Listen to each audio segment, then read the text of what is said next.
18 de maio é um dia que se trabalha uma campanha de um tema que, infelizmente, até hoje ainda é um grande tabu: o combate à violência sexual em crianças e adolescentes.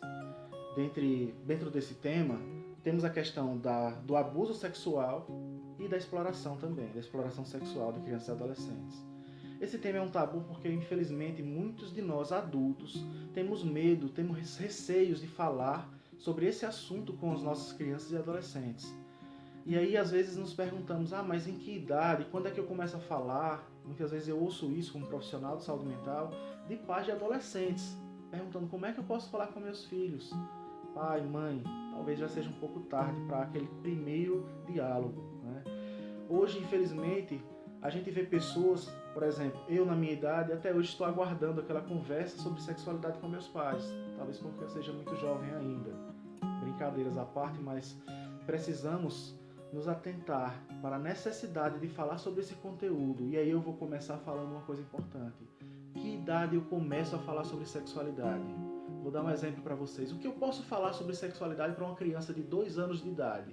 E aí alguém vai dizer, que absurdo, 2 anos, não pode falar sobre sexo. Calma, gente. Sexualidade não se resume a sexo.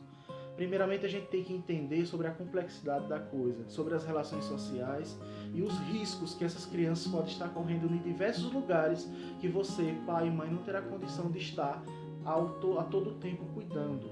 Lembrando que mais de 60% dos casos das violências sexuais acontecem dentro da própria casa. Então nem esse ambiente que é para proteger, em sua maioria, acaba infelizmente violando.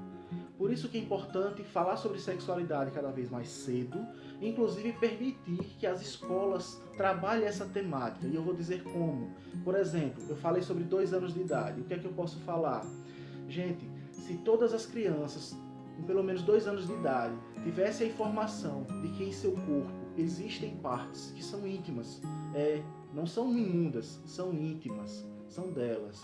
E se alguém em algum momento pedir para olhar, para tocar ou até mostrar as próprias para ela precisa aprender primeiramente a reconhecer que aquilo é uma situação de violência e dizer não.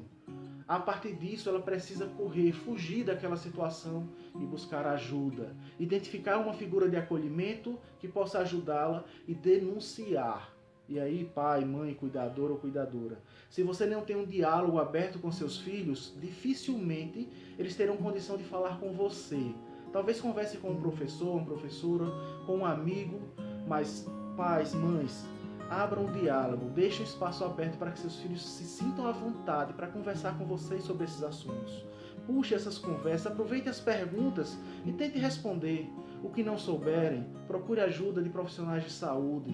Passe na UBS, fale com a enfermeira, fale com o psicólogo, passe nos equipamentos de saúde e pergunte. Busquem o conhecimento para que vocês possam levar informação aos seus filhos.